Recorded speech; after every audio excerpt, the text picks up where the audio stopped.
Welcome to The Explainer. Today we're tackling something that probably feels like a completely routine, everyday admin task, but actually hides some catastrophic financial risks for Indian businesses. We're talking about payroll processing and how the entire landscape of statutory compliance has completely transformed. So let's set the stage. Okay, let's dive right into this, because here is the stark reality that every business leader really needs to wake up to. When you get the numbers wrong, payroll stops being an HR function and instantly starts being a legal issue.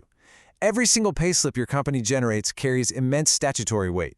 We're dealing with provident funds, employee state insurance, professional tax, and tax deducted at source. These all have to be calculated, deposited, and reported against incredibly strict deadlines. And trust me, those deadlines, they simply do not bend for a spreadsheet error. Section 1. The Six-Figure Payroll Trap. So, we really need to understand what we call the butterfly effect of compliance. This is where a seemingly microscopic typo in a single cell on a spreadsheet doesn't just stay in that cell. It ripples outward, compounding cycle after cycle, turning into massive legal trouble. Take this number, for example, 50%. To have accurate payroll processing, your Provident Fund contribution has to be calculated on the correct wage base. And under the new code on wages, basic pay is now required to be at least half, 50% of an employee's total compensation.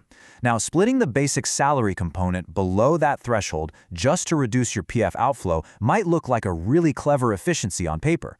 But in reality, it immediately creates backdated arrears the absolute second an inspector reviews your CTC structure. And here's exactly how that trap snaps shut on you.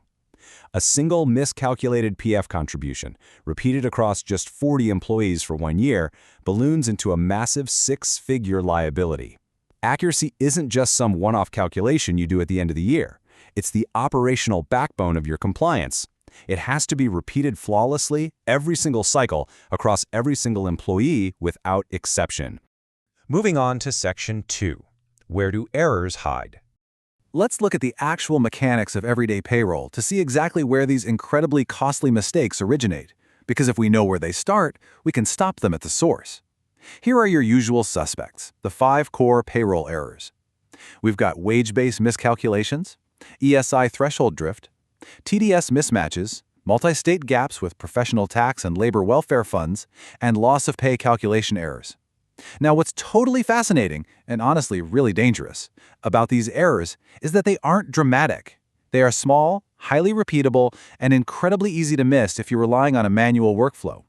Because, let's face it, human eyes just aren't built for endless spreadsheet sleuthing. For instance, if attendance data isn't perfectly up to date, loss of pay deductions get misinterpreted. That instantly corrupts your PF, ESI, and gratuity figures. Or think about TDS mismatches. When employees update their investment declarations or join mid-year, manual systems that lag behind end up miscalculating tax deductions entirely. Let's look a little closer at ESI threshold drift. This happens when a salary increment pushes an employee's gross wages past that $21,000 mark right in the middle of the year.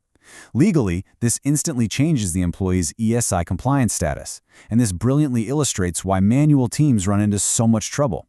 Most of the time, manual payroll teams only catch this shift during the annual review. By the time they finally notice, months of incorrect deductions have already piled up, and suddenly you're staring at a massive compliance gap.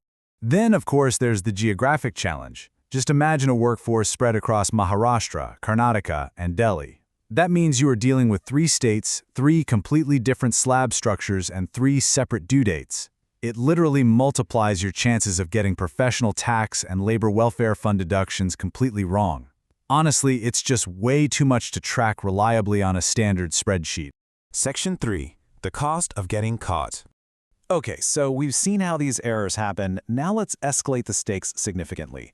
We're moving from mechanical errors to the terrifying reality for non-compliant businesses. A late or short PF deposit, that accrues interest at 12% per annum from the due date, plus damages that can range up to a whopping 100%, depending on how long that default runs. ESI defaults attract similar interest. And get this, under Section 85 of the ESI Act, employers actually face prosecution, with penalties that can include actual imprisonment. For TDS, you're looking at roughly 1% a month for failing to deduct and 1.5% a month for failing to deposit what you withheld. And keep in mind, these charges apply regardless of your intent. Under the revised framework, fines for wage and record-keeping violations now run into the lakhs, not thousands. The threat of prosecution here is very, very real. Which brings us to Section 4, the 2025 Labor Codes. Now let's introduce the recent legislative overhauls that have acted as massive accelerants to these exact compliance dangers we just discussed. Map out this shrinking timeline in your head for a second. Before November 2025, India had 29 fragmented, older labor laws. Then, boom, on November 21st, 2025, 4 consolidated labor codes covering wages, industrial relations, social security, and occupational safety came into force.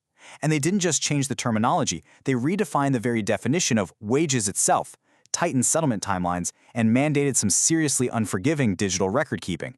And looking ahead to April 2026, the Income Tax Act of 2025 rolls out Form 130, entirely replacing the Form 16 that salaried employees have relied on for literally decades. So the crucial point is this. None of these changes made payroll harder in isolation, but together, they made total accuracy the absolute only reliable path to statutory compliance. The old workaround used to be fixing an error on paper, manually papering over a mistake before the next annual audit rolled around. Well, that is officially dead. The new reality is defined by much shorter timelines, permanent digital footprints, and those steeper penalties we just looked at. You simply cannot hide mistakes anymore. Section 5. Building flawless payroll systems. All right, it's time to pivot from agitating the problem to actually solving it. You need a system of continuous discipline to defend against this kind of draconian regulatory environment. Step 1. Automate your wage-based calculations so they update the exact moment a labor code gets updated. Step 2. Conduct monthly reconciliations before your payroll run actually closes. You want to flag things like ESI eligibility shifts immediately. And Step 3. Perform quarterly compliance audits to catch any errors before they have a chance to compound. If you're just waiting for an annual audit, well, that means problems only surface after months of liability have already accumulated. But the most interesting part of building these systems is actually the human element behind them. Think about a generalist HR professional. They are stretched across a dozen different priorities every single day.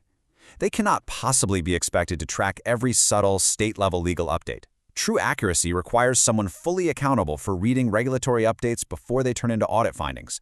That requires a compliance specialist. Having specialized accountability, whether that's by hiring an internal expert or outsourcing your payroll to a dedicated service like PaySquare, is really the only logical defense to ensure your compliance stays current.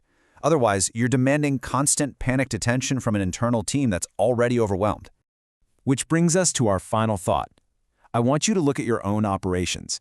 Is your business scaling growth, or are you just scaling compliance debt? Payroll processing accuracy is not a metric to improve after the fact. It is the absolute foundation that determines whether your leadership spends their time driving growth or spends it explaining discrepancies to a labor inspector. If you're still relying on manual processes, that compliance debt is following you right into the next financial year. It's time to audit your processes and make accuracy an absolute discipline. Thank you so much for joining me for this explainer. I really hope it gave you the clarity you need to protect your business moving forward.